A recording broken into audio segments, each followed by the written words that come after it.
that was my range of motions today. Perfect. Perfect.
allegiance to the flag of the United States of America and to the republic for which it stands, one nation, under God, indivisible, with liberty and justice for all. Roll call. Mr. Probst. Here. Mr. Agnew. Here. Mr. Nagel. Here. Mr. Bruni. Here. Dr. Merrigan. Here. All right. Comments by visitors. Liz. Let work first.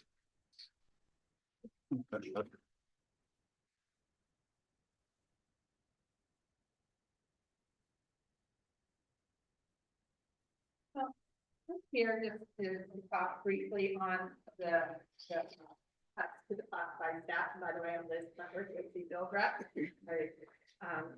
Just for the record. So the concern is the health and safety of your students. It is a big concern to us with some of the cuts that are proposed. So losing 3 kindergarten aides. And I don't know if anybody's been in kindergarten. I worked in school for 21 years. It's like herding cats. And so you're going to have 2 aides for 5 classrooms. And they're probably the ones who need a lot of support. You're losing 2 cooks, a bus attendant, and not sure why you're losing the bus attendant unless the student's no longer here. But that's a safety issue too if the student is here. 1 MH aide, mentally handicapped aide. That's a big concern, and the rumor is that classroom will grow next year. So the aides are very important. They support the teachers, the students, giving them that extra help that they may need. And when they're not there, then they're going to fall through the cracks. 1 elementary library position. And truly that would kind of surprise me because elementary or library is so important in elementary schools. 1 secretary position. And that one really scares me too. I represent 30 schools. I'm not 100% sure of my new ones I got to the north of here. But my other ones all have 2 elementary secretaries, just for safety reasons. And I pray to God, and I truly do, that nothing ever happens in any school where you have an active shooter and the first place they come to is that office. And when there's 2 there, you know, that ensures the safety of the students. And with those cuts, then, and please correct me if I'm wrong, you're going to keep some elective classes at the high school. So elective classes are ones that aren't really required to have, just to keep those high school students have something to do. So, and if there's a shop class that is an elective that you're keeping, they're getting rid of some other safety positions. You got rid of 1 maintenance position. So that leaves 2 maintenance people. Well, with everything else, I'm not sure your 2 maintenance guys will be able to keep up with your maintenance. And that's part of safety for children also. Then I'm just going to address really quickly because I know I only have 30 minutes. That those jobs are bargaining unit work. So that means you won't be able to have other people do those positions that are not our bargaining unit. So no principal, no volunteers, no teachers should be doing our work because that's our work. So, and please don't take it as being threatening. I'm just giving information.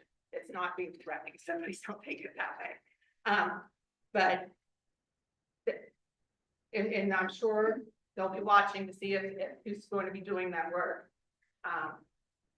I truly don't know how 1 secretary is going to do everything that needs to do. I believe you have, is it 500 students in your elementary? 490, yes. All right, 490. That is a lot. for one secretary to handle with people calling in sick, being picked up early, making copies for teachers, for keeping the records in order. That is a lot. So, I would just like to ask the board to think those points through before making your final decision.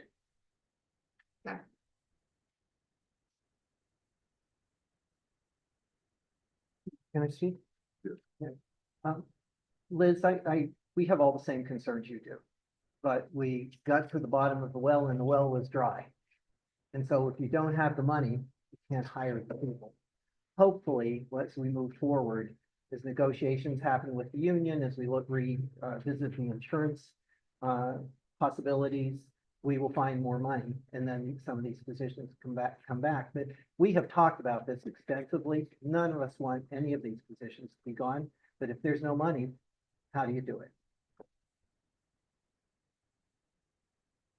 Anybody else? Nick? Aaron Leonard?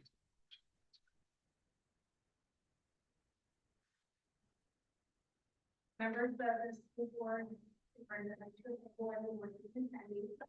Thank you for the opportunity to speak today. My name is Erin Leonard.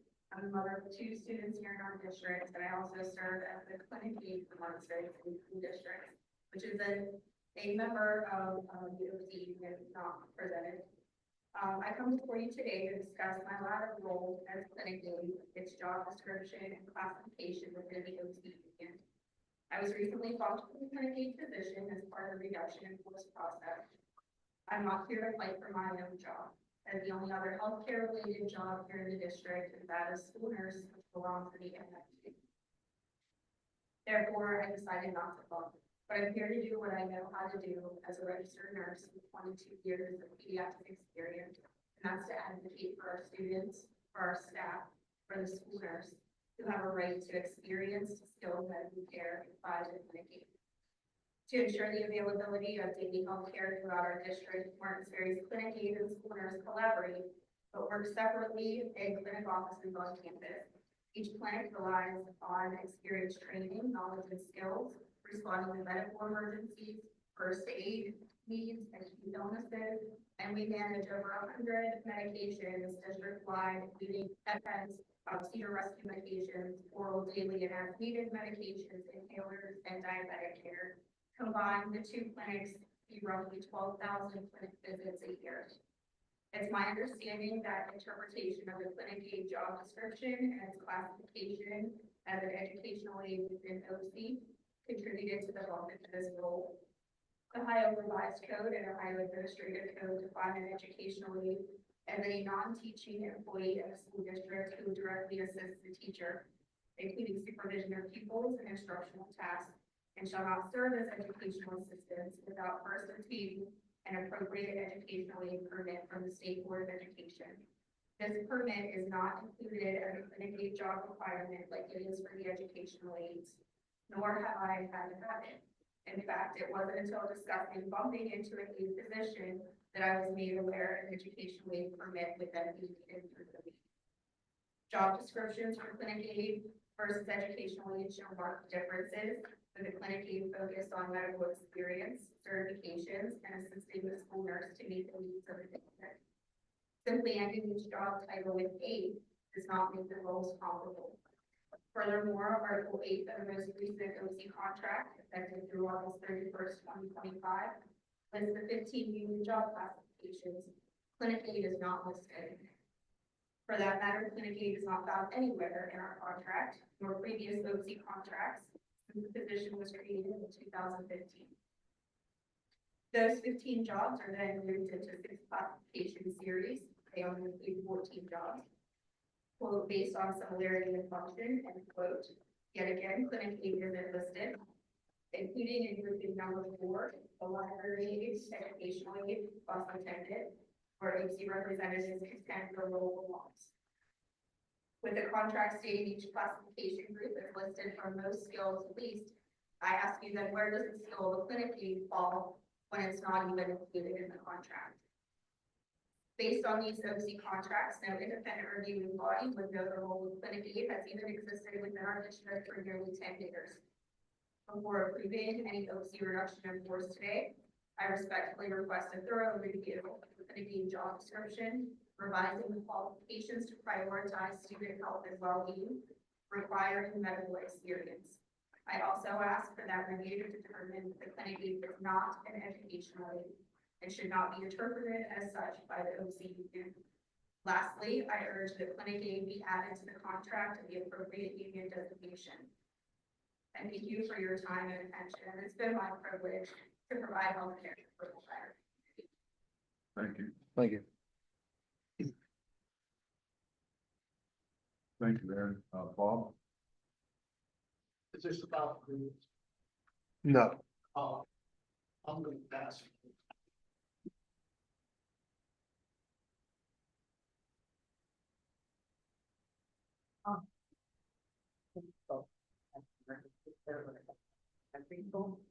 First, I want to say, our first meeting was for the company for finance on that our reduction of force. We were not given the opportunity to fully express each job as we were taken aware of. We were told the jobs chosen would be ones that only had been around in the last 10 years. But the librarian gate's job was chosen. That job has been in our union for over 35 plus years, yet it was eliminated. We were told a non-employee librarian from the local library is handing out forms for parents to sign to get a library with larger e-books. Getting rid of special educational aids, these units need every bit of help our school can provide. These classes are growing and are becoming more demanding for their safety and education. These children deserve the help they require. After we were told no more reductions, we put our elementary secretary's jobs to be eliminated. I believe this is very unjust. This job is critical for the everyday business, which is vital for our children, staff, pertaining not only to education, but the most important, their safety.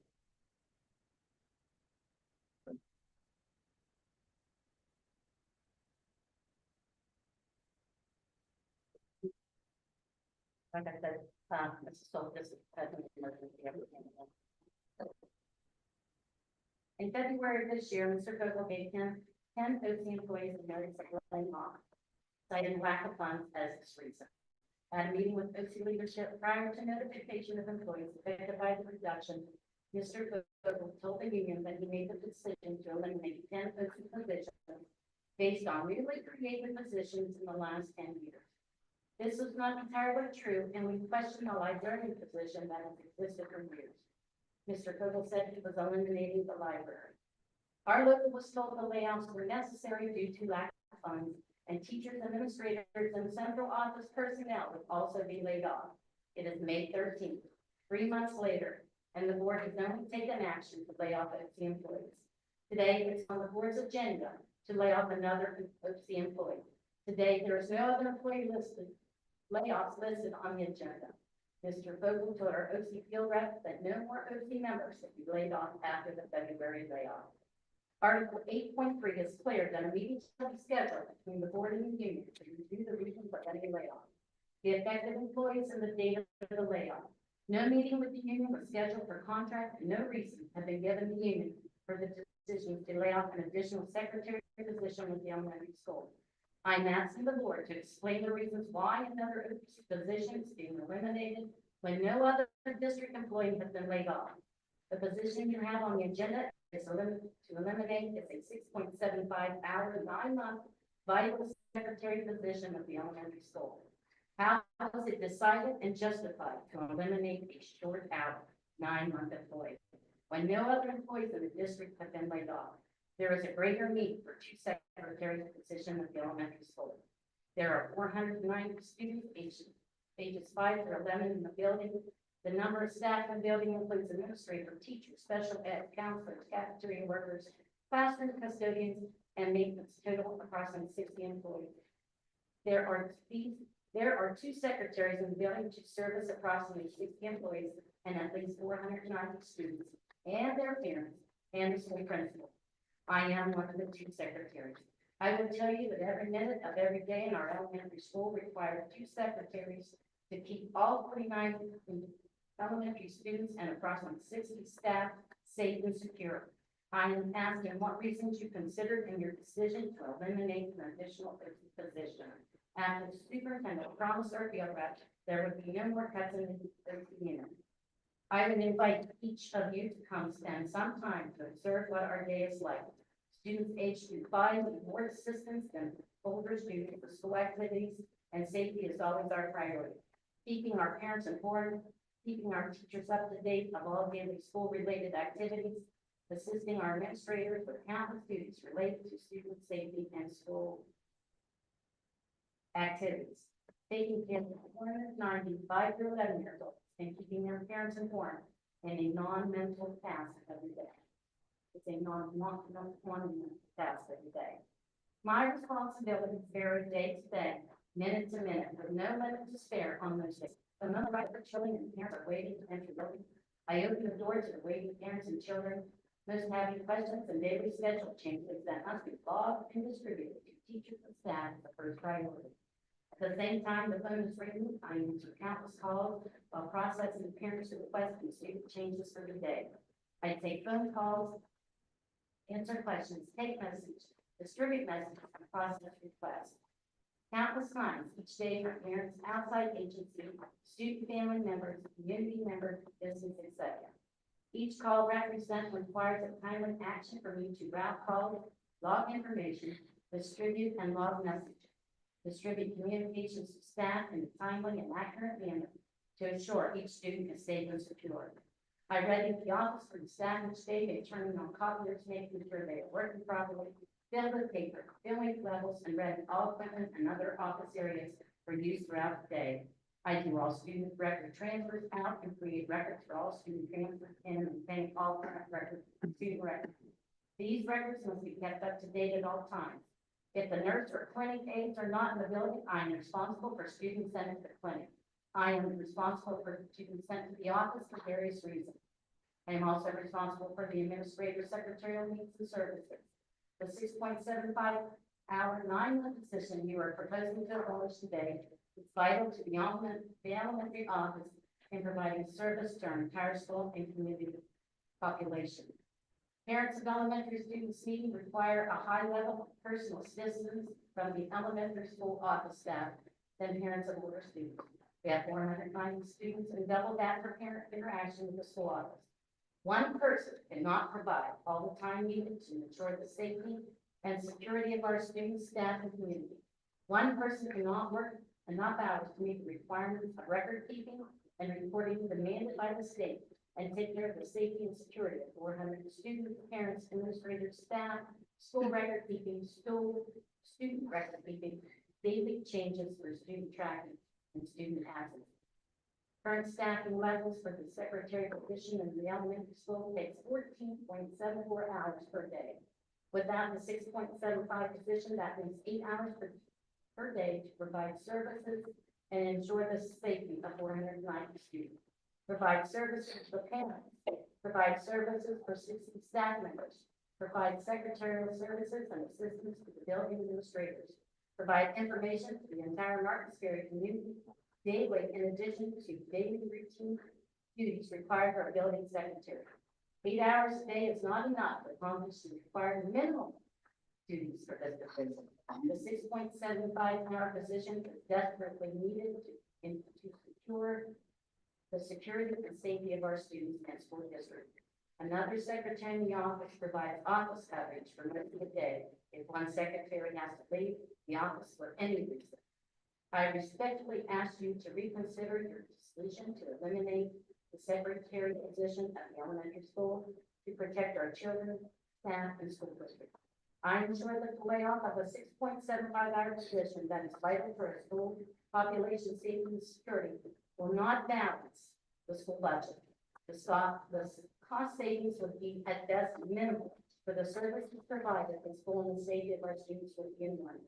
For the safety and security of the elementary school, I ask that the board reconsider eliminating the short hour position in the secretarial staff in the elementary school. Thank you for your consideration of this morning. Susan. Tracy. I don't think he's here. Thank you, everybody.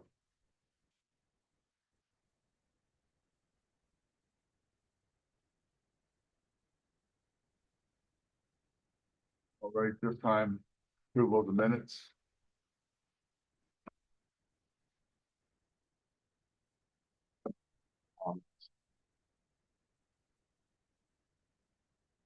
If anyone has no objections, I'll make a motion to approve the minutes of the previous meeting. Second. Roll call. Mr. Probst. Aye. Mr. Nagel. Aye. Mr. Bruni. Aye. Dr. Marangoni. Aye. Mr. Agnew. Aye. Treasurer. So treasurer's report starts on page 14. Thank you. Yep. That's your cash reconciliation. So you'll see at the bottom of page 14. And then also at the bottom of page 17, ending cash balance at the end of April, $11,543,798.70. That's up from last meeting. We received our tax settlement. And so on pages 18 through 21, you'll see that in the receipts. Total receipts for the month collected, $5,498,787.96. Get to pages 22 through 29. Those are going to be your bills paid for the month.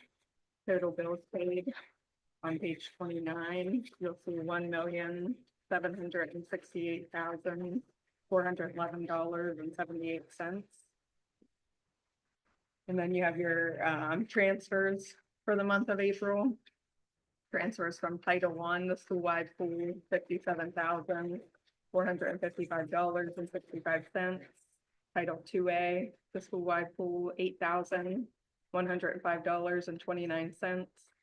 General fund to the school-wide pool transfer, $212,335.06. Page 31 is the cafeteria report. So that's just the report for the month and year to date, monies in and out. If you ever want to take a look at that. And then there are no then and now purchase orders to approve this month, but we do have Minuteman HR Management Services. That's our workers' comp provider. So this is just the agreement starting January 1, 2026 through December 31, 2026. And this is just putting us into a group rating program versus what we've been in the past, a group retrospective rating program. Because of our good claims, we were able to get into that group rating. That brings our cost down by about $3,400 for 2026. So that'll be a good move for us there. And then the 5-year forecast that is to be submitted to the state by May 31st. So that starts on page 39. So it's the 5-year forecast and the notes that accompany it.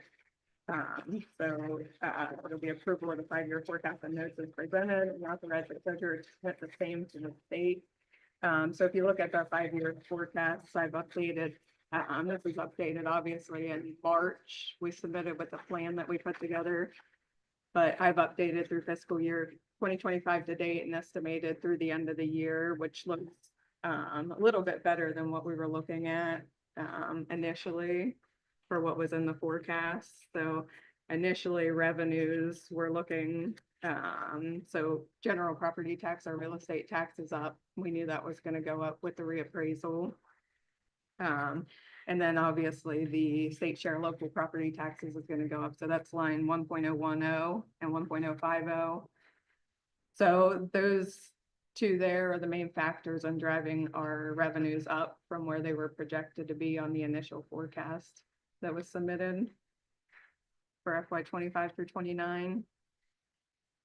And then you'll see about 240,000 was the increase in the property taxes and the state share local property taxes. Then 1.020 tangible property tax. So we're going to see a decrease in oil and gas. So essentially that's where the projection fell there for years FY 26 through 29. Flatline the state aid because we don't know what's going to happen there. Those are lines 1.035 and 1.040. And then 1.060 is all other revenues. That's kind of an unknown, so we decrease that a little bit each year, assuming that that may go down. That's really just excess cost estimates, interest income, Medicaid refunds. So just due to the unknown nature there.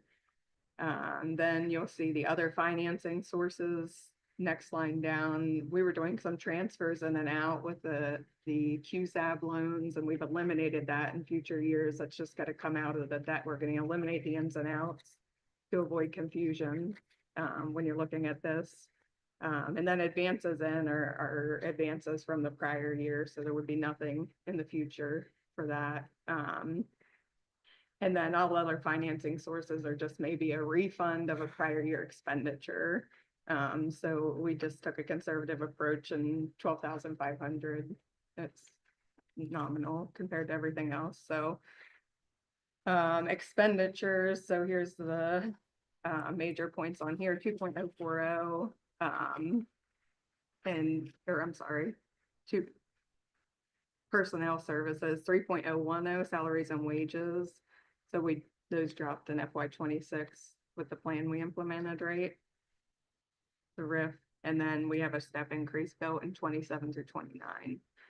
So no actual percentage increases on wages for 26 through 29 are expected.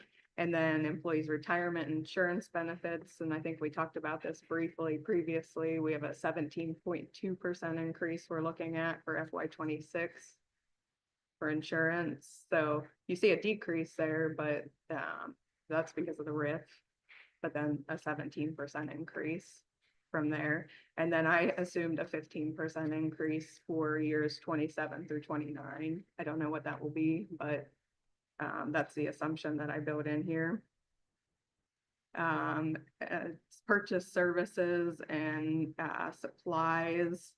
So there was a drop in FY 26 that we built in based on the plan that we put together. So we had to identify some purchase services and committed to some supply reduction. And then I just built in a 2.2% increase for FY 27 through 29. The actual purchase services and supplies, I'm expecting to come in lower than we had initially projected for the current fiscal year, which is good. So hopefully we can continue that trend here throughout. And then capital outlay, 35,000 this year, and then build in 100,000 each year moving forward. Potential, whatever might happen if we need a bus, it's built in there. So, and then go down to your debt service. So 4.010, that's the QSAB payment, and then the next line down, 4.020 is the OASBO loans. So that's FY 25 and 26, and then so we're paying the COPS payment out of the PI fund. So that's not on here for FY 25 and 26, right? So that comes back in FY 27, 8, and 9. So that's why you see those increased figures there. So that's 4.010, 4.020, and then the interest related to that down below 4.060. And then 4.3 other objects are just the county and state auditor fees, liability insurance. That's just going to be flatlined.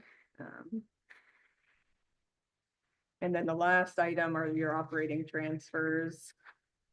Those are the school-wide pool transfers. So those are going to stay similar and consistent with the salaries and wages essentially. So obviously this year we knew we were overspending. FY 25, we overspent less than what we had initially projected. So your initial projection of our overspend was around 2.1. I'm looking at it coming in about 1.4 of overspend. Next year, FY 26, this can change easily with a couple of small things. I mean, we're not overspending on this forecast, but I expect we might. based on legal fees, based on, I don't know what will happen or what will come in FY 26. So just remember that. And then obviously what we had talked about this entire time is what will happen when that debt comes back into our general fund. So then we're right back where we are today, overspending 1.3 million, 2.2 million, and then 3.3 million. So that is where we hope that our insurance can save us some, but I don't think it's gonna get us to the 1.3 million that we're overspending. But it will help. And that one point, and I think you just explained it. 6.01L, Uh, or are you down at? the I'm bottom? at the fund balance and when we go from 26 to 27, there's a drop in the balance of about roughly 1.3 million. And then you go to the next Yeah, year. this is what your deficit spending right there. Just a little bit. That's what's dropping by. 6.01. Then this Okay. year, next year, we'll have forecasts and we'll be basically a break even. Then once that comes back in the general fund, you're gonna start deficit spending by 1.3 million, then 2.2 million and 3.3 million. So that's where our overspend, that's where we're showing. That's why it how goes much up $1 more we're million each spending. year. Yep. Yeah, so that's where we're showing how much more we're spending than we're bringing in, Mhm. essentially. So like John said, we're basically break even FY 26. Assume that FY 27, we're back to overspending by 1.3 million. And this is what we got dinged on last time, this cash balance right there. When it hits negative, that's what they're gonna see and flag us for. Yeah, so we have a cash balance of 4.6 million at June 30th, right? Mhm. And then 4.8 million at the end of FY 26. But then, like you said, it keeps going down by our Right. overspend. So take out 1.3 off of that, we're down to 3.5 million. Take 2.2 million off of that, we're down to 1.3 million. And then take 3 more million and we're not operating anymore because we don't have any money. Wow. So. And that's with no capital projects. Yeah. Yeah, and I mean, that's not built in. If something comes up and, we have a major issue here that costs $120,000, that's not essentially built in here, so. And that's why I'm saying, we're showing we're not overspending next year, but we're probably gonna get close to overspending next year, potentially. Depending on what we do with insurance. The hope is that we can make a change and we won't be overspending next year. Again. Thank you. So, are there any questions on any of that? I know it's a lot. Thanks, Ollie. Thanks, Matt. Matt's here. He's helping. He's my mentor here, so he's gonna let me know how I did too. Thank you. I'm making a motion to approve treasurer's report. Second. Roll call. Mr. Nangle, Aye. Dr. Marangoni, Aye. Mr. Bruning, Aye. Mr. Agnew, Aye. Mr. Probst. Thank you. Yeah. Appreciated by speakers. We'll move to our superintendent. Thank you, sir. I'll start with attendance. Ayers Elementary, as we previously mentioned, is today at 490 students. Our middle school is at 444. High school is at 337. And we have 30 students currently at the JVS. That's a total of 1,301 students as of today. Under personnel. Resignations, under certified. Barb Cunningham is retiring as a 5th grade social studies teacher at the middle school effective June 1st, 2025. Her letter is on page 45. We will dearly miss Barb. I had the privilege of team teaching with her for about 6 or 7 years, and we had a great time. Our kids loved it, and all kids love Barb because she's perfect for kids and she's truly in it for kids. I want to thank her for all of her years of service. Number 2, Lana Jeanette resigned as the head varsity cheer coach effective immediately. Just wanted to say the biggest reason why here is that she'd like to be a mom totally understand that, have the opportunity to sit in the stands and watch your kids instead of, supervising during all their sporting events. And Holly McCormick resigned as a junior high cheer coach effective immediately. Her letter's on page 47. Make a motion to approve the 3 items listed.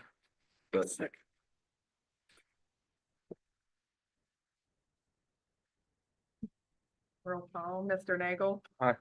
Mr. Bruni. Aye. Dr. Marangoni. Aye. Mr. Agnew. Aye. Mr. Pope. Aye.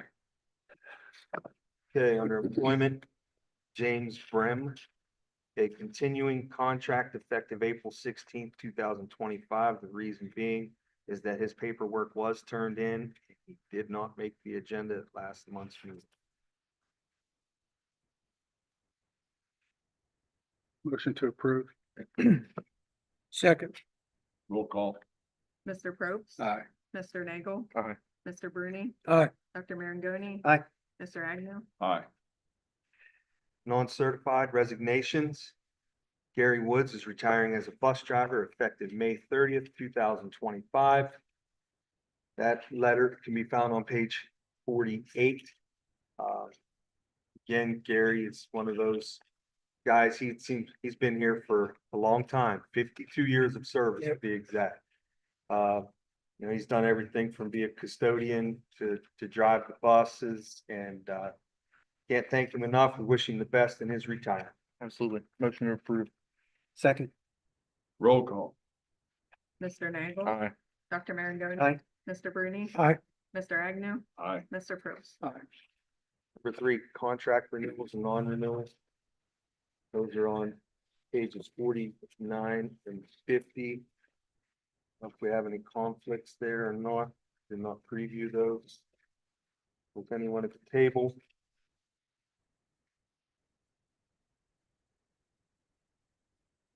Has there been any change from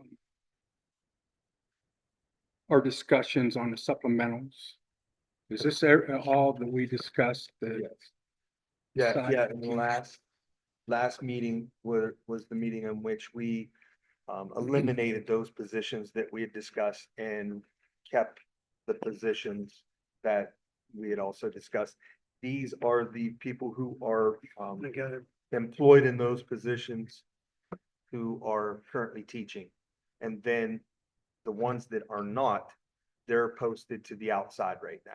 I got you. I guess what stuck out to me real quick when I looked at this was the extended service. The one Where are we at? We cut those. we reduced that, right? Yeah, we I- cut those okay. all in half. Yep. Everything's in half. So if you see 1 week there, that was normally 2 weeks. And it was getting 26 pays across the before. I don't know how they were paid out. Were they paid out Some of them were paid over 26 the- weeks? Over 26. the Okay. 26 pay period. Some were paid. So off this is one. reduced. Yes. Okay. Derek Edwards on both pages. Okay. So we will pull out Mr. Derek Edwards on both pages, and we will do him separately.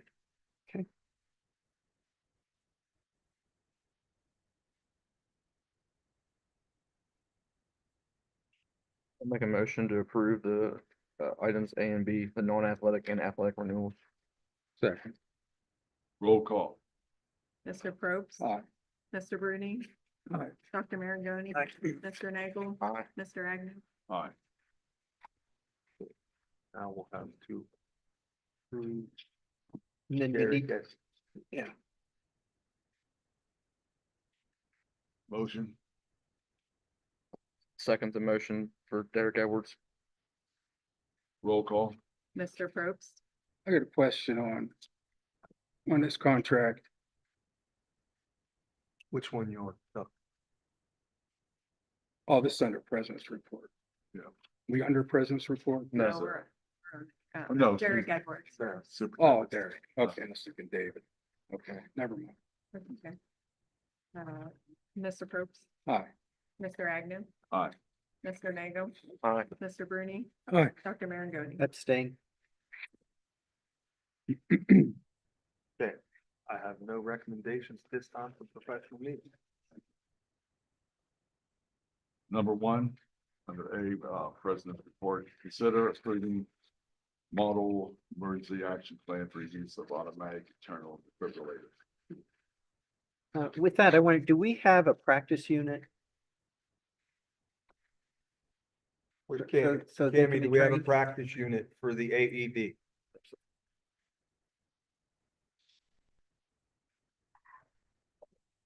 Okay, So we need to get a we need to battery. get a battery.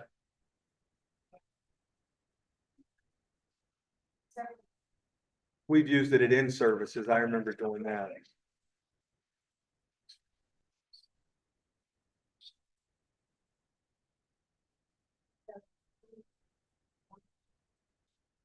Yeah. Yeah.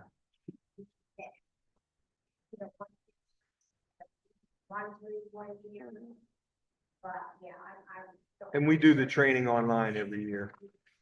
We do our AED training through Vector Solutions.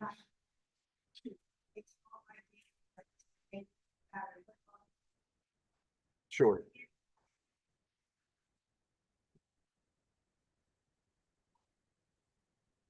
Okay, thank you.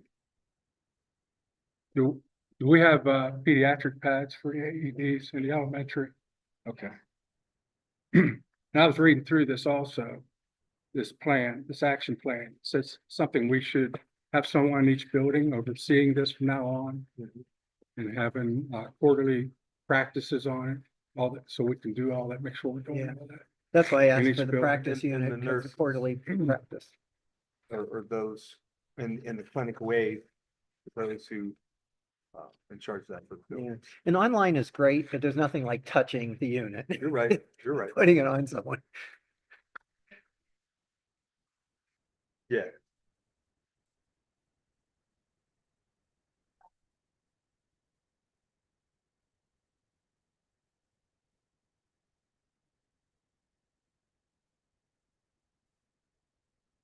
Gentlemen, I'm making a motion to approve item number one. Second, roll call. Mr. Nagel. Aye. Dr. Maragoni. aye. Mr. Bruni. Aye. Mr. Probst. Aye. Mr. Agnew. Aye. Consider number two, consider approving agreement with Edwards Absolute Kinetics LLC from August 1st, 2025 through August 1st, 2026. Again, I have to be admitted from this conversation. He's my nephew. I think this is something Jim and I have discussed too, just in trying to, with all the cuts being made right now, trying to reduce, talk to them and do some sort of reduced service with them. Yeah, they do a real good job. Yeah, oh, I know it's Kids, great for the yeah. kids, but with the amount of money that's spent on it, it should be something that we In should look at. injury clinic, it just depends. I mean, Right. it might be, there might be no one, or it might be 3 hours on a Wednesday. So just depends on. Yeah, I don't, if there's any way that we can, But it's what, 6 hours a week or something? What did I see? 3 to 6 hours a week. It's estimated. at 3. Estimate, I mean, if he hits the max on all that, we're looking a couple $1,000s a month, you know, and that adds up over time. And then I just didn't know if maybe the kids have insurance, healthcare, something that could be rolled in to help offset some of those costs. yeah. But I understand some kids may not, and, you know, that's great that we can help them out, just, you know, We, but if you're looking into it and trying to figure it out. Yeah, I mean, Appreciate it. it's something that, we continue to look at, right? Yeah, they do a wonderful job with the kids. Yeah, that's what I've heard. We have until what, August of this year? yes, Do we want to wait and table this for next month to discuss further? that's entirely up to the board. Pleasure of the board. I mean, We currently have a sports medicine trainer or athletic trainer Yes. certified. Yes, We have one yes, through through them. through them. Okay, so we don't. This is separate from that, what Dave's talking. Yeah, this is our, the physical therapist. Okay.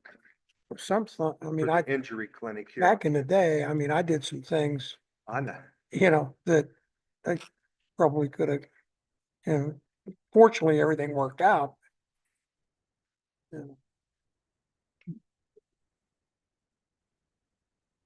That's yeah, just there's one. definitely that liability piece Yeah, to it. right. But it's been very beneficial, but it is an expense and it is something that, you know, we can look to Yeah. maybe modify or adjust. It'd be nice to see how much we spent last year. I can tell you how much we've spent year to date on it, looking. Okay, I would imagine fall sports being the biggest portion of the injuries. Yeah, I think there's a couple Yeah, of other separate. than every home event now, we try to have Someone our on site. trainer here Mhm. on Yeah. site. And we've never, Dave can tell you, we've never really had that available to our student athletes and coaches. So it's been a great thing. If we can tweak it and reduce the cost in any way, that's something that we can look at doing. I would suggest you guys put your heads together, come up with what you think is gonna be best, and we'll address it next month. On the table to the next meeting. With wrestling in the winter probably being Not only, yeah, the next one. And then basketball after that. well, we're still under contract through August of 25, so we still have. For a while. Yeah. All right, we'll table number 2 till next month. Number 3. Consider approving resolution to rescind prior board actions and adopt special education model policies and procedure. B10, 2025.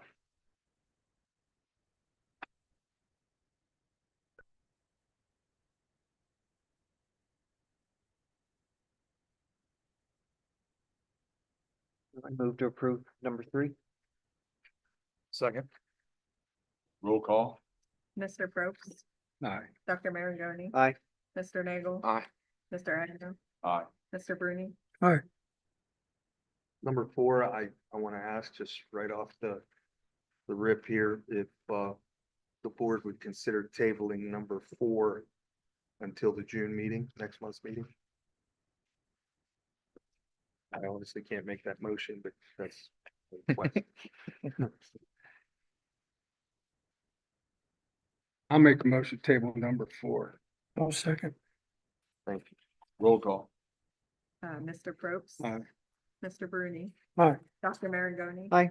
Mr. Nagel. Aye. Mr. Agnew. Aye. And I think beginning in June, we meet at 8 AM in the central office, is that correct? Yeah, we can For talk next about the 3 June months. meeting at the end, because the June we always have to have later in the month, but yes, Oh, early. okay. is We'll, good, we'll have yeah. to pick a date. Yeah, Okay. oh, we'll talk It's about good for that when everybody. we wrap up. You are correct. I was thinking about the 8 o'clock. Yes, Yeah. I don't yes, care what day. we can do 7 if you like. Yeah. Good stuff.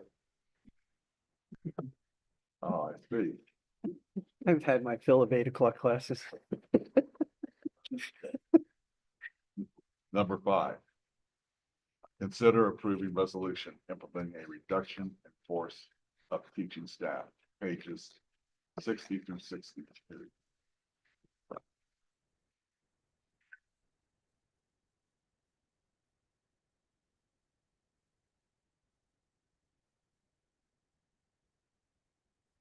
Is this where we should consider the letter from the middle school, about the middle school art from the teachers? Or should that be somewhere else? Maybe committee. Committee? Okay, curriculum. okay. And the online French, that's been, we're going to be able to do that so that people can complete their sequence of French classes. We're going to have an online class for people who That's- needed it. That's being talked about. Mr. Mamone has a plan to, there's only a couple of kids that have inquired about it, and that's with graduation with honors is what the primary concern is. Yeah, I know Mr. Thaker was concerned about it for his son. Yes, and we addressed that with him. There are a couple options. I don't know what he's exactly decided on this Mhm. time. I was looking into, are there other electives available? I don't want to get off topic, but available individually that the students could have access to since we're short electives? And everything I found, you had to be full-time enrolled. Or is there a place where you can just get individual courses for them? We could use our credit recovery program, which is through Edmentum. And that can be done on an individual basis. Oh. we have to be concerned about making sure that we have enough seat license with the ESC, I'll have to double check my contract there. Okay. I just thought it might be a way to have more choices for them.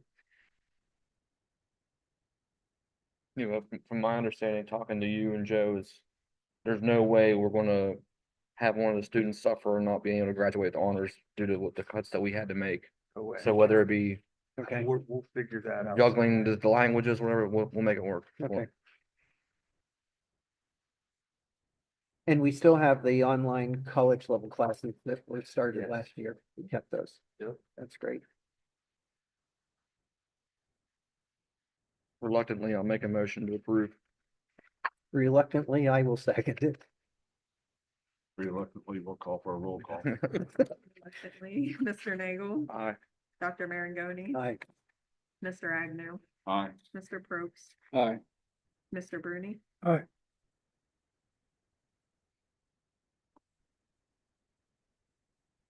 Number 6.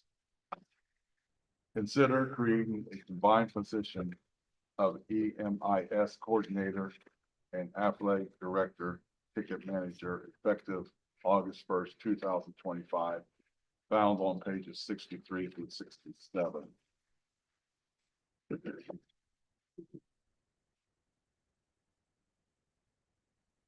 Once this resolution is approved, does a salary go with it, and we do that next meeting? We'll have to negotiate that as a board.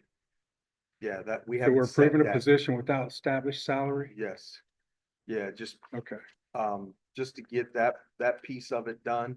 And then depending upon who's hired, because it's not, there's no pay scale, or anything to go with the position, we'll have to come up with a salary. And I would imagine that's gonna be based on who's hired in that position. I mean, things like years experience, prior, experience in the positions. And there'll be a contract that goes along with that okay, also. okay. I didn't know if it was built into this resolution. No, I did. Okay, no, that's I fine. thought that was something that we should do as a group. Absolutely, okay.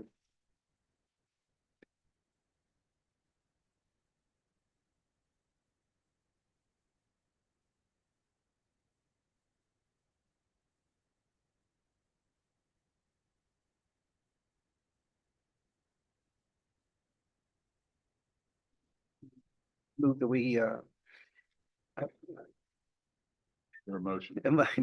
yeah, make a motion for the approval of number 6.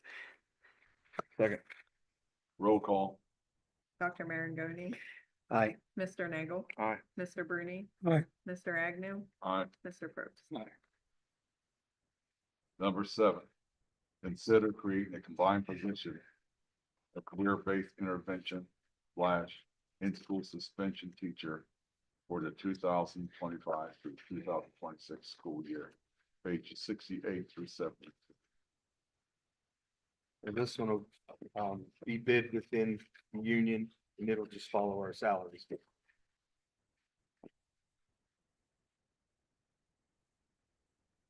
I'll make a motion to approve. Second. Roll call. Mr. Nagel, Aye. Mr. Agnew, Aye. Mr. Bruni, Aye. Dr. Marangoni, Aye. Mr. Probst. Right. Any committees? That's anything. Oh, number 8. Number 8. Oh, so 8. Addendum. Thank you, sir.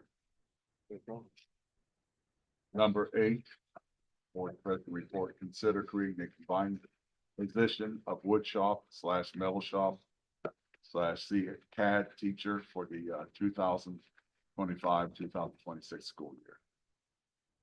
Motion to approve. Second. Roll call. Dr. Marangoni. Aye. Mr. Agnew, Aye. Mr. Nagel, Aye. Mr. Bruni, Aye. Mr. Probst. Aye. Thank you. Gentlemen, any committee reports? As usual, I have a bunch. All good. Okay, the district leadership team met on last Tuesday and discussed the improvements in all of the areas. And there were, all of the areas showed some improvement. So there's really no sense going into the nitty gritty of it. They just all showed some improvement. I wish really in those and that they would have some sort of action plan or talk about where it is they saw the places for improvement, things like that. And I don't hear them say that often. It would be helpful to me to know what their plan is. For fiscal year, the upcoming fiscal year, oh, I'm sorry, I have these. I made copies for everyone. You're fine. But I made all these copies. I don't have any paper left. I'm sorry. This is an FYI. I was told by, and it's actual. There's not a lot we can do about it, but there are no funds available for classroom supplies for the upcoming years. That's still true. There's no additional. This is what they're talking about. Every year, the elementary teachers got anywhere from $200 to $250 for additional classroom supplies. We have to cut that. Okay. So So- they'll have all the Supplies. kids will have what they need. Okay, because they're saying they're getting no funds, and okay, so that's what I'm hearing, and I just wanted everyone to know because if we're not going to be able to turn our salaries over, we might be able to use the money to help fund the classrooms, something like that. Just wanted you to know. It was also reported that parents of incoming first graders were asked to select the first grade teachers class where they would like to see their child placed in the upcoming year. Since it's unlikely that everyone will get their choice, we may be hearing complaints when children are not placed in the class of their preference. So just be prepared.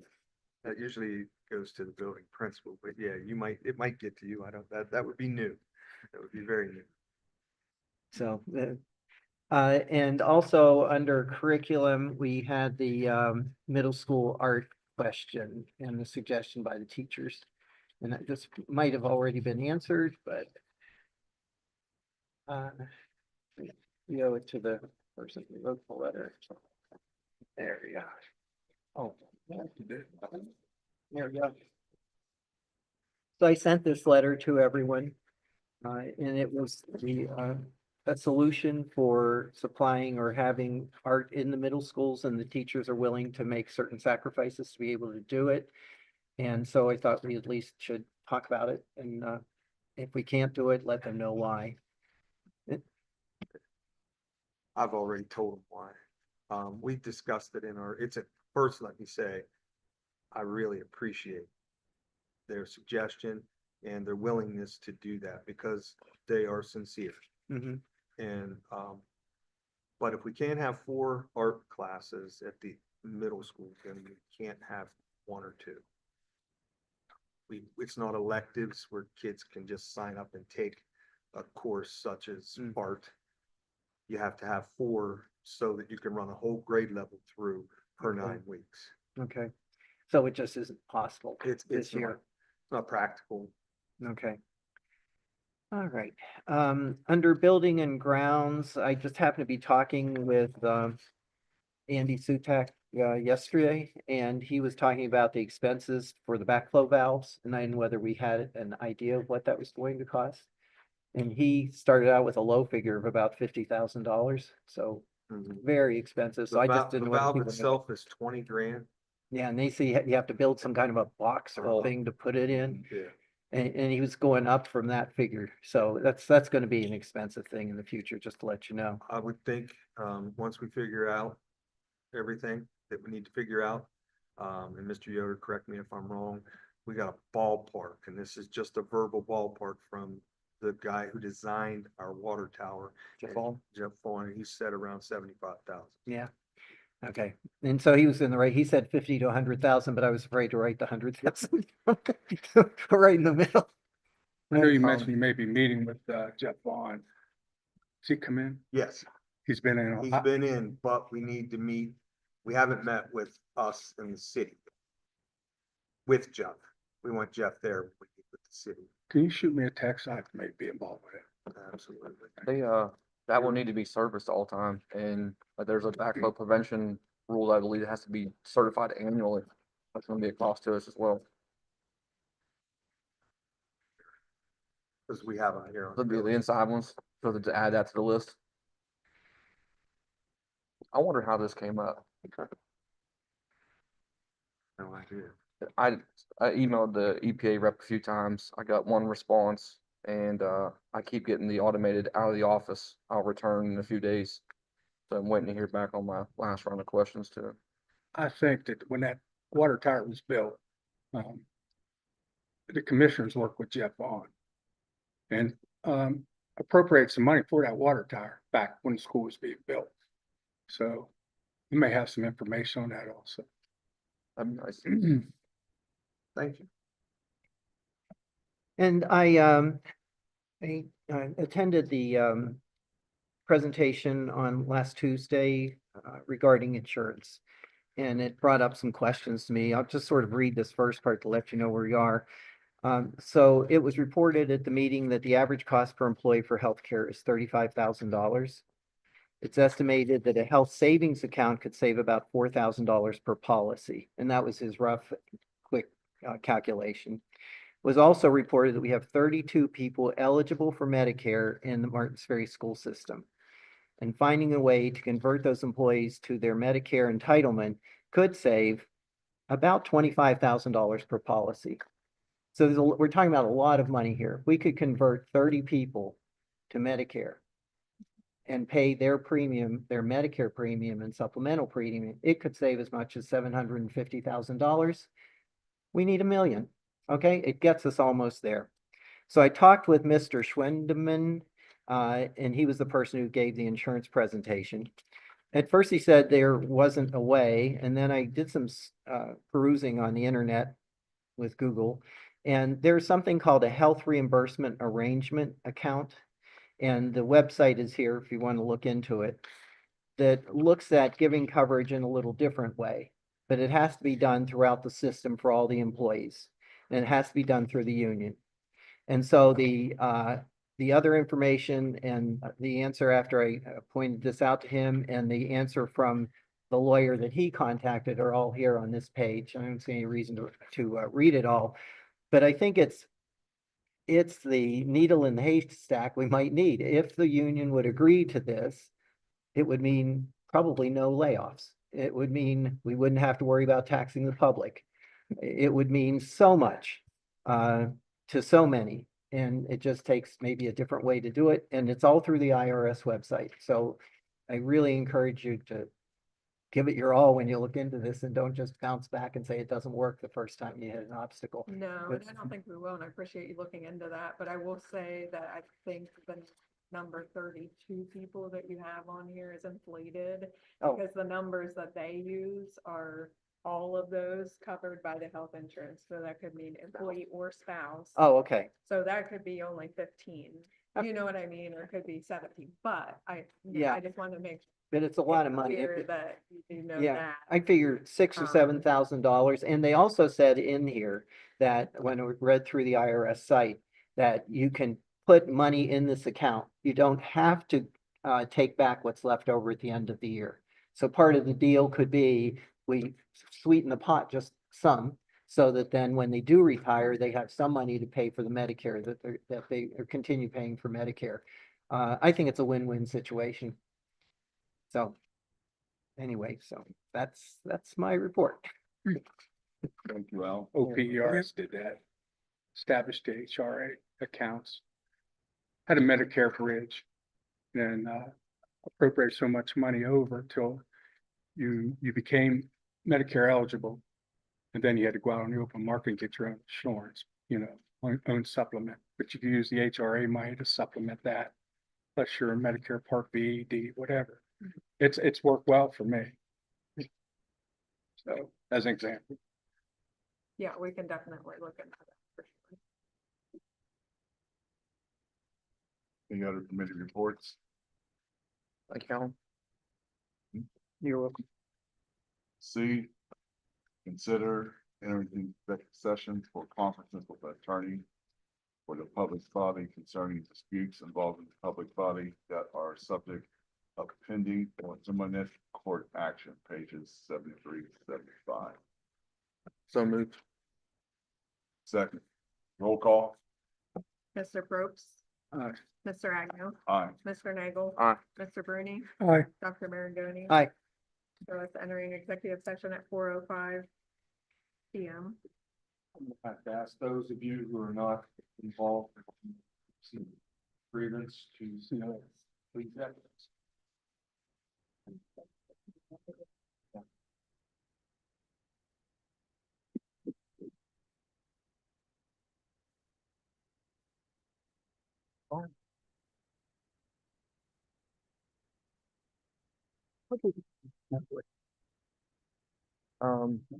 Basically Is electronic notepad. I know what it is, but I mean, is it a Kindle or is it a? No, it's the Woods. It's got AI and everything into it, so it could summarize everything for me and spits it all out. No. It's handy. Yeah, I have it on my iPad, but it isn't that neat with the lines. Yeah, so you can change that. You can see all the different styles of paper you can use. Wow. This place in here drives me out, so I come in fine. By the end of the thing, I can't talk. Yeah, It just drives me out. I have a cough drop. Days. You want a cough drop? Yeah. Here you go. Hope it doesn't stick to the paper.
Mr. Nagel, Mr. Bruning. Aye. So it's exiting executive session at 4:59 PM. Back on, we need a motion. Motion to, What's yours? what's our next last back in? Sure. We're gonna establish this meeting. We can, yeah, so, my suggestion is June 30th at, 8 AM or 7 AM. If we want to do morning. Are you all available the 30th? Yes. June 30th. Yes. Hey Siri, I may not. schedule an appointment for June 30th at 8 AM for the school board. Is that a Monday? Tuesday, It's a Monday. I should be able to. Would you guys prefer 7 AM or 8 AM? Eight's fine. I mean, it doesn't matter to me. I just don't know. Do you wanna see what works for John or you guys care or just go with 8? Oh, We'll he see. can't make it, yeah.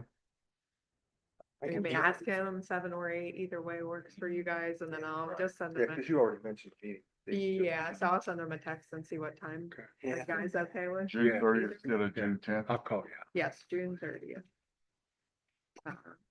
7 or 8 AM, we'll figure that out. At least before I'm not. But I, So we gotta get the. Hey, that's good for me. Earlier the better. The motion to adjourn, Motion to adjourn. second, roll call. Mr. Probst. Aye. Dr. Maragoni. I. Mr. Bruin. Aye.